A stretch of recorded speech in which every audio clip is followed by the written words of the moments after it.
Donc, Apocalypse 21, moi j'ai regardé tout le chapitre et pas seulement et pas seulement la seconde lecture.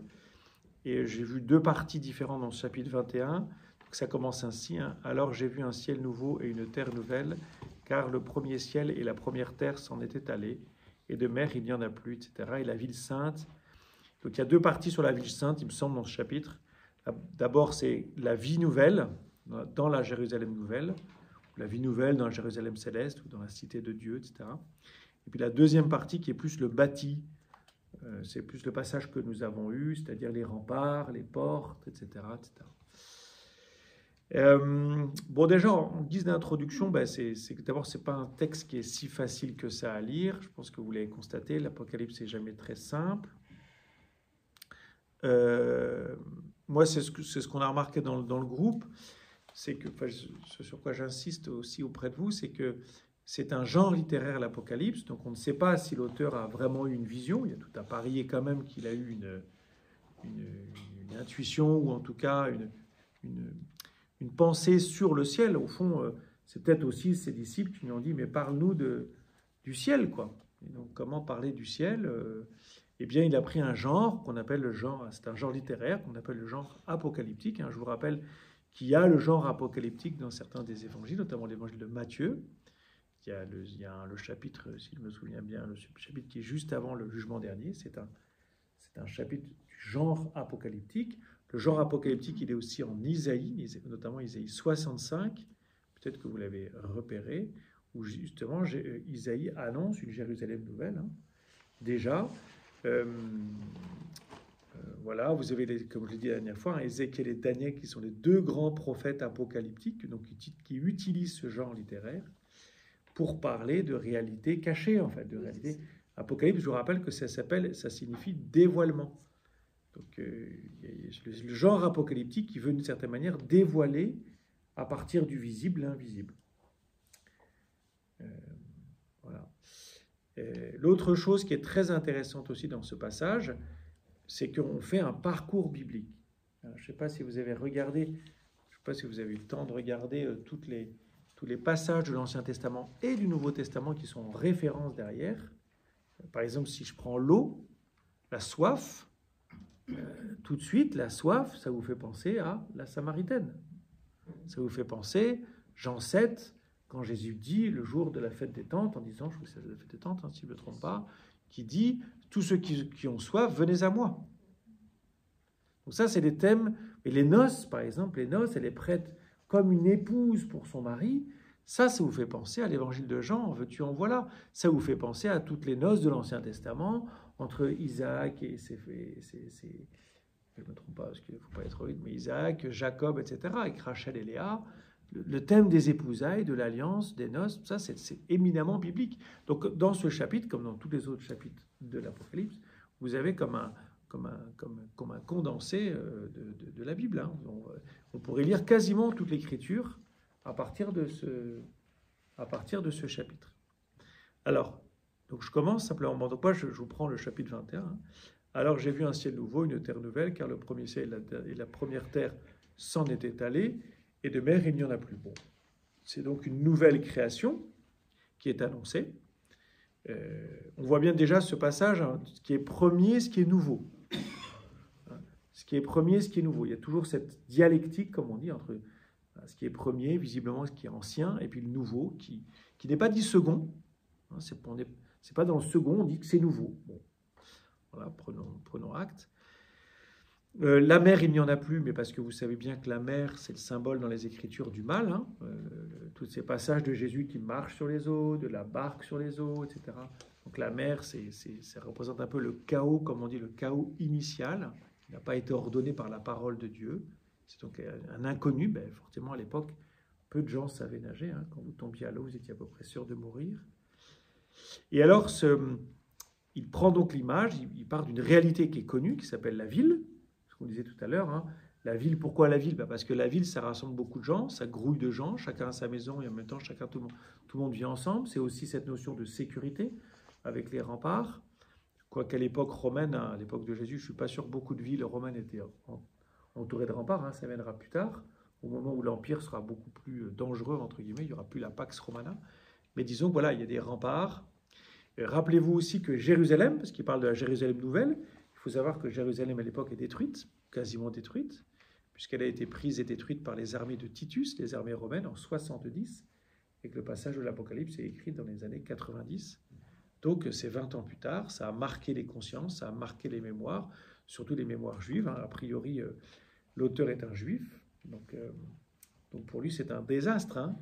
Jérusalem, la destruction de Jérusalem, je vous rappelle, ça fait penser à une autre destruction de Jérusalem, qui a eu lieu en moins 588 par Nabuchodonosor, qui était là aussi un traumatisme pour le peuple, et d'ailleurs à l'époque, et sont déjà nés des... Enfin, c'est à ce moment-là que le genre littéraire apocalyptique, notamment, est apparu. Parce que c'est un peu... on veut comprendre ce qui se passe. On ne peut plus se contenter d'explications, entre guillemets, purement rationnelles. Et voilà, on veut comprendre ce qui se passe. Donc la Jérusalem nouvelle, c'est assez audacieux de parler d'une Jérusalem nouvelle, alors même que la Jérusalem actuelle, matérielle, est, elle, par terre. Alors, il y a quelque chose de très intéressant, c'est « j'ai vu qui descendait du ciel, d'auprès de Dieu ». Moi, ça me fait penser à la Genèse, la tour de Babel. La tour de Babel, c'est le mouvement exactement inverse. Ce sont les hommes qui construisent une ville et une tour pour atteindre le ciel. Je vous cite Genèse 11, 4 à 6. Ils dirent, alors bâtissons-nous une ville, déjà à l'époque, bâtissons-nous une ville, avec une tour dont le sommet soit dans les cieux, faisons-nous un nom pour ne pas être disséminés sur toute la surface de la terre. Le Seigneur descendit pour voir la ville et la tour que les hommes avaient bâtie, et le Seigneur dit, ils sont un seul peuple, ils ont tous la même langue. S'ils commencent ainsi, rien ne les empêchera désormais de faire tout ce qu'ils décideront. Et ça, c'est la catastrophe. Parce que si les hommes ne partent que de leur propre jugement, c'est comme pour nos propres vies, c'est la catastrophe. Voilà. Et donc, c'est vraiment, cette cité céleste, c'est vraiment le message qui est passé en permanence dans la Bible de toute façon. C'est vraiment l'œuvre de Dieu. La sainteté dans ma vie, c'est l'œuvre de Dieu. Ma vie spirituelle, c'est d'abord et avant tout l'œuvre de Dieu. Ce n'est pas mon œuvre. J'ai quelque chose à recevoir, à laisser advenir de la part de Dieu dans ma vie. C'est exactement la même chose pour cette cité, qui est donc une construction de Dieu. Elle est d'auprès de Dieu. Elle dépend de Dieu. C'est Dieu qui l'a construite. Donc, prête pour les noces, comme une épouse parée pour son mari. Pour le thème des épousailles, je l'ai déjà dit, c'est notamment dans Saint Jean, les noces de Cana, la Samaritaine, la femme adultère. Évidemment. Voilà. Donc j'ai entendu une voix forte qui venait du trône, ça on a déjà vu ça. Voici la demeure de Dieu avec les hommes, il demeurera avec eux, et ils seront ses peuples, et lui-même Dieu avec eux sera leur Dieu. Donc vous voyez, c'est une autre façon de parler de cette communion, de cette intimité réciproque. Les épousailles, les noces, parlent déjà de cette intimité réciproque entre Dieu et les hommes, entre Dieu et l'homme. Là, c'est cette idée que, pour le coup, c'est plus le thème de la demeure. Faire sa demeure. C'est le thème de la tente, du tabernacle. On l'avait vu la dernière fois. La fête des tentes, la fête des tabernacles. La tente, c'est la tente de la rencontre entre Dieu et Moïse. Donc là, déjà, vous avez tout l'Exode derrière. Quand je vous ai dit qu'on pouvait faire vraiment un parcours biblique, j'ai commencé avec la Genèse, la tour de Babel. Là, maintenant, on en est à la tente de la rencontre avec Moïse. La tente de la rencontre, vous savez, Moïse, pour rencontrer Dieu, qu'est-ce qu'il fait? Il monte sur une montagne. Sauf que la montagne, on ne peut pas tellement la déplacer. Donc on va prendre une tente où finalement la rencontre avec Dieu, elle va être déplaçable, donc elle va accompagner le peuple. Donc de cette manière, la tente, c'est une montagne qui se déplace. Et pourquoi cette montagne qui se déplace? Parce que c'est en haut de la montagne que je peux rencontrer Dieu. Là, c'est réservé à un seul homme, dans l'Exode, c'est réservé à Moïse. Mais là, notamment avec la révélation chrétienne, avec Jésus, c'est possible pour tous, et nous verrons à la fin que ce sanctuaire, eh bien, c'est bien plus que simplement... Il n'y a pas de sanctuaire, justement. Ça veut dire que la rencontre, elle est possible pour tous et partout. Voilà.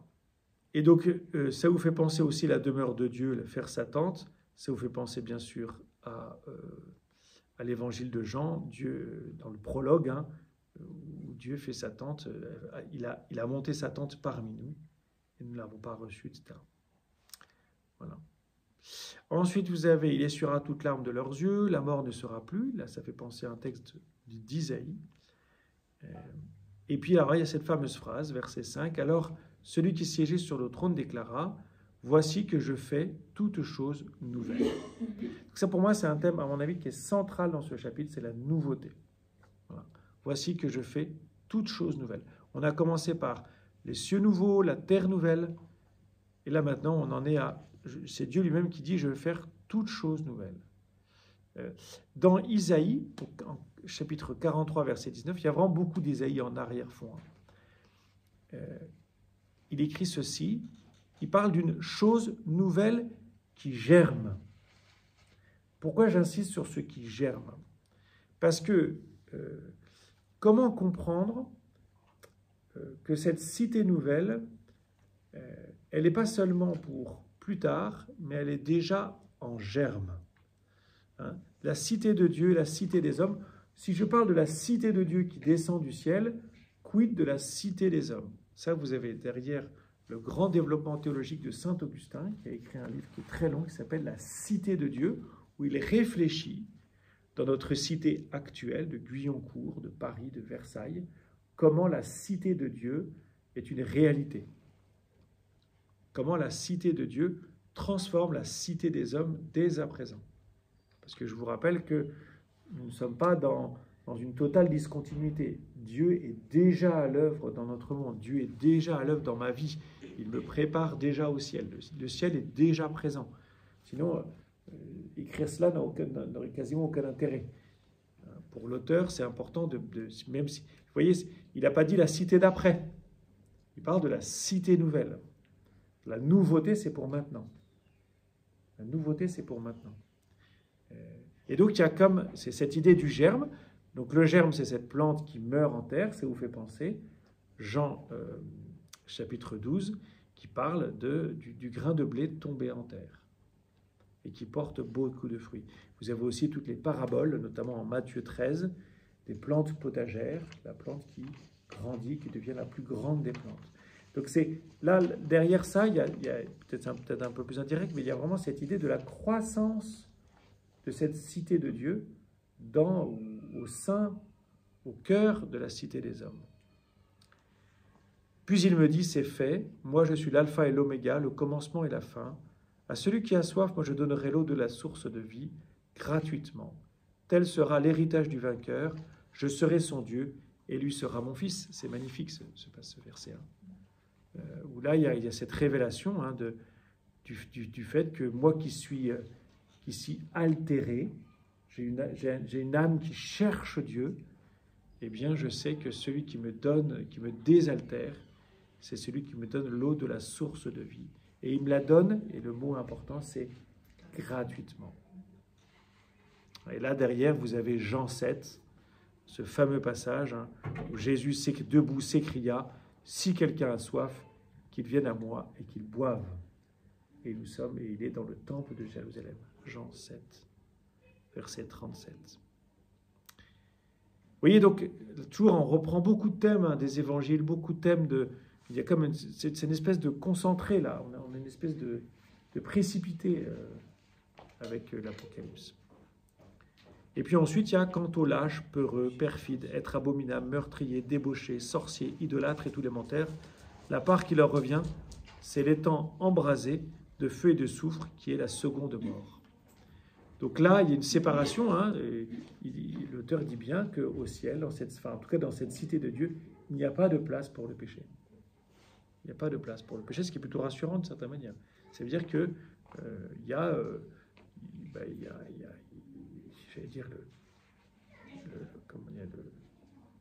au ciel, nous ne serons plus pécheurs, quoi. Il n'y aura plus tout ça, ce qui nous encombre aujourd'hui. Hein. C'est quand même une bonne nouvelle. Voilà. Alors ensuite, verset 9, je passe à la deuxième partie, le bâti, ce que j'appelle le bâti de la Jérusalem nouvelle, ce qui était plus prévu, enfin ce que nous entendrons ce dimanche en deuxième lecture. Donc en esprit, il m'emporta sur une grande et haute montagne. Vous voyez, grande et haute montagne, ça fait référence à Moïse durant l'Exode. Ça fait référence à Élie, qui va sur le mont Sinaï, qui a entendu dans un fin silence. Et puis, bien sûr, ça fait penser à la transfiguration de Jésus. Et puis, bien sûr, le Golgotha, qui n'est pas une montagne, mais qui est une petite, qui est un caillou, mais qui est cette idée de monter. Et quand je monte sur la montagne, c'est pour rencontrer Dieu, toujours. C'est la présence de Dieu. En fait, la montagne, c'est le lieu de la présence de Dieu, encore une fois, qui va être transformé en une tente que le peuple va pouvoir trimballer avec lui, et qui deviendra d'ailleurs le temple de Jérusalem, puisque le temple de Jérusalem, pour le coup, il sera fixe, et il est lui-même sur une colline, qui est le mont du temple, ce que les Juifs aujourd'hui appellent le mont du temple. Voilà. Elle avait en elle la gloire de Dieu, son éclat était celui d'une pierre très précieuse, comme le jaspe cristallin. Elle avait une grande et haute muraille avec 12 portes. Bon, évidemment, vous avez compris, Philippe nous l'a fait remarquer, c'est un carré, c'est une forme parfaite dans la culture juive, le carré. Il n'y a pas de... Voilà, tout est égal. 12 000, il y a 12 portes. Je vous rappelle que le nombre 12 est un nombre de plénitude et d'accomplissement. Les 12 tribus, les 12 apôtres, elles sont là d'ailleurs. Il y a 12 anges. Le nom des 12 tribus, on a l'impression qu'il faut faire partie d'une des 12 tribus pour entrer dans la ville, mais ce n'est pas faux, puisque nous sommes tous dépendants du peuple juif. Le salut vient des Juifs, c'est Jésus lui-même qui le dit. Donc ce n'est pas du tout étonnant que sur ces 12 portes, mais plus profondément, plus fondamentalement, c'est le cas de le dire, plus fondamental que les portes, il y a les 12 fondations, que sont les apôtres. Donc on est encore dans autre chose que le peuple juif, puisque cette ville, elle est portée par les 12 apôtres, qui eux-mêmes sont les 12 apôtres de l'agneau. Vous voyez, c'est comme une espèce de pyramide inversée. On a la ville en haut, les 12 fondations, et puis il y a l'agneau. C'est vraiment l'agneau, c'est vraiment la ville de l'agneau, c'est vraiment le royaume de l'agneau. C'est vraiment l'agneau qui porte cette ville. Voilà. Et puis ensuite, il y a la description, mais ça, c'est pas dans la seconde lecture, mais celui qui me parlait tenait un roseau d'or comme mesure pour mesurer la ville, ses portes et sa muraille. La ville a la forme d'un carré, sa longueur est égale à sa largeur, c'est marrant qu'il précise. Il mesura la ville avec le roseau 12 000 stades, sa longueur, sa largeur et sa hauteur sont égales. Elle est aussi haute que large, donc c'est un énorme tube. Voilà. Il mesura ses murailles, 144 000 coudées, mesure d'homme et mesure d'ange, etc., etc. Après, il y a tous les saphirs, toutes les pierres précieuses, la chalcédoine, le saphir, etc. La ville est d'or pur et d'une parfaite transparence. Donc elle est magnifique. C'est vraiment pour signifier cette magnificence de cette ville, cette beauté. Dans la ville, je n'ai pas vu de sanctuaire, c'est aussi d'autres mots pour temple, car son sanctuaire, c'est le Seigneur Dieu, souverain de l'univers, et l'agneau. Donc l'agneau est vraiment, nous on sait, entre guillemets, on sait que c'est le Fils unique de Dieu, l'unique engendré, Dieu lui-même. Et donc ça vous fait penser forcément notamment en Jean, quand il dit « La colère de Jésus qui vide le temple des changeurs, le sanctuaire et le corps de Jésus », c'est marqué dans l'Évangile, il parlait de son corps. Parce que les Juifs, vous savez, Jésus dit « En 3 jours, je détruisais ce temple et en 3 jours, je le rebâtirai ». Eux pensaient qu'il parlait du temple de Jérusalem, mais lui parlait de son corps. Donc cette ville de Dieu, cette épouse de l'agneau, c'est aussi le corps du Christ. Ça vous fait penser, tout ça, ça parle de l'Église. Il y a l'Église, évidemment. Même si ce n'est pas dit comme ça, le mot ecclésia n'apparaît pas dans ce passage. La ville n'a pas besoin du soleil ni de la lune pour l'éclairer, car la gloire de Dieu l'illumine. Vous voyez, dans cette création nouvelle, ce qu'on remarquait dans le groupe, dans cette création nouvelle, il n'y a plus de soleil, il n'y a plus de lune, il n'y a plus les astres de la création, tels qu'ils sont relatés en Genèse. Vous voyez, on fait référence à la Genèse, Genèse 1, donc on remonte très très loin dans la Bible.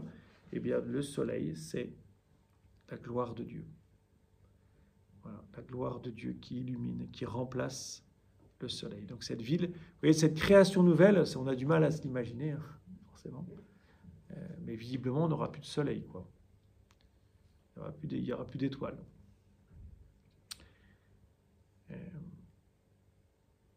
Son luminaire, c'est l'agneau. Et vous voyez, la gloire, c'est intéressant parce qu'on a comme une définition de la gloire de Dieu. Je vous ai déjà dit, la gloire de Dieu en Saint Jean, c'est la croix. La gloire de la croix. C'est le titre du livre d'un grand théologien qui s'appelle Balthazar. La gloire de la croix. Mais ça ne vient pas de lui. c'est déjà en Saint Jean. Jean présente la croix de Jésus comme la gloire de Dieu. Et donc l'agneau, c'est toujours pensé, hein, même dans l'Apocalypse, c'est l'agneau qui est immolé pour les péchés. Donc ça, la gloire de l'agneau, c'est la croix. Évidemment, les fruits de la croix. Il ne s'agit pas de se réjouir, de faire de la souffrance une gloire. Les nations marcheront à sa lumière, et les rois de la terre y porteront leur gloire. Jour après jour, jamais les portes ne seront fermées, car il n'y aura plus de nuit. Oui, parce qu'à l'époque, quand on fermait les portes, comme au Moyen-Âge, quand on fermait les portes, c'était la nuit, pour éviter que les brigands rentrent dans la ville. Et là, comme il n'y aura plus de nuit, il n'y aura plus de ténèbres, la nuit, les ténèbres, c'est le péché, eh bien, on sera en sécurité. En fait, on n'aura plus besoin d'être protégé, pourtant il y aura quand même des murailles, mais on n'aura plus besoin d'être protégé, puisque justement, il n'y aura plus de nuit, plus de ténèbres, plus de péché. Voilà. Et puis enfin, on apportera dans la ville la gloire et le faste des nations. Rien de souillé n'y entrera jamais, ni personne qui pratique l'abomination ou mensonge, mais seulement ceux qui sont inscrits dans le livre de vie de l'agneau. Ça fait référence à des passages de l'Apocalypse qui précèdent. Je vais quand même vous lire le passage d'Isaïe 65, que je trouve intéressant. Vous allez voir comment l'auteur, qui bien sûr devait connaître ce passage, d'une certaine manière le réécrit à sa sauce, avec tout ce qu'il comprend du Christ, avec tout ce qu'il a vécu avec Jésus. Oui, voici, donc je suis dans Isaïe 65, 17. Oui, voici, je vais créer un ciel nouveau et une terre nouvelle. C'est étonnant. Isaïe, hein, c'est moins 300, c'est moins 200, moins 300, moins 400. Enfin, je veux dire, on est très très loin par rapport à l'auteur de l'Apocalypse. On ne se souviendra plus du passé, il ne reviendra plus à l'esprit. Soyez plutôt dans la joie, exultez sans fin pour ce que je crée. Car je vais recréer Jérusalem, pour qu'elle soit exultation et que son peuple devienne joie.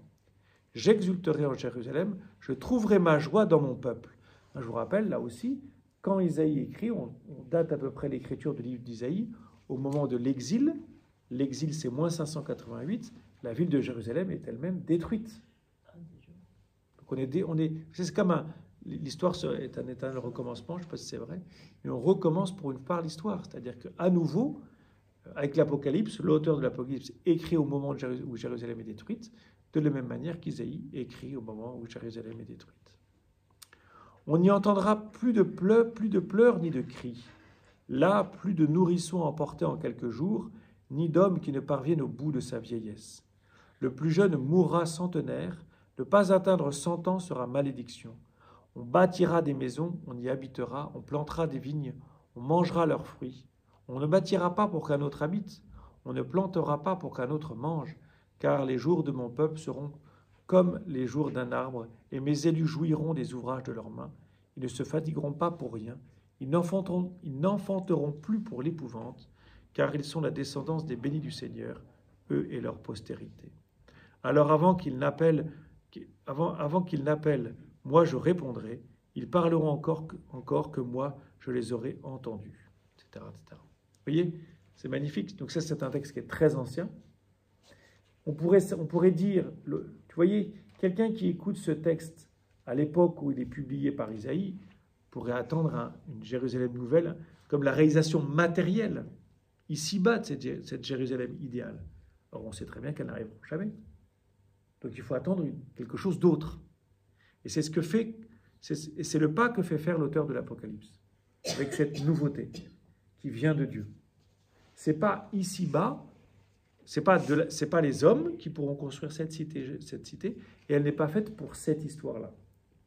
Ça, c'est contre, déjà à l'époque, il avait prévu que toutes les idéologies, notamment marxistes, étaient des idolâtries et des hérésies, parce qu'elles annonçaient un royaume parfait sur terre qui n'existera pas. Et vouloir construire un royaume parfait sur terre, ça a comme conséquence des massacres à n'en plus finir. Demandez aux Cambodgiens, demandez aux Russes, demandez aux Allemands, demandez... Voilà. Et le texte, voilà déjà une antidote, hein, déjà en lançant, dit, mais c'est ce nouveau que nous attendons tous, ils ne sont pas Ils ne sont pas des hommes, ils ne sont pas construits par les hommes. Ils ne sont pas pour cette terre. Voilà.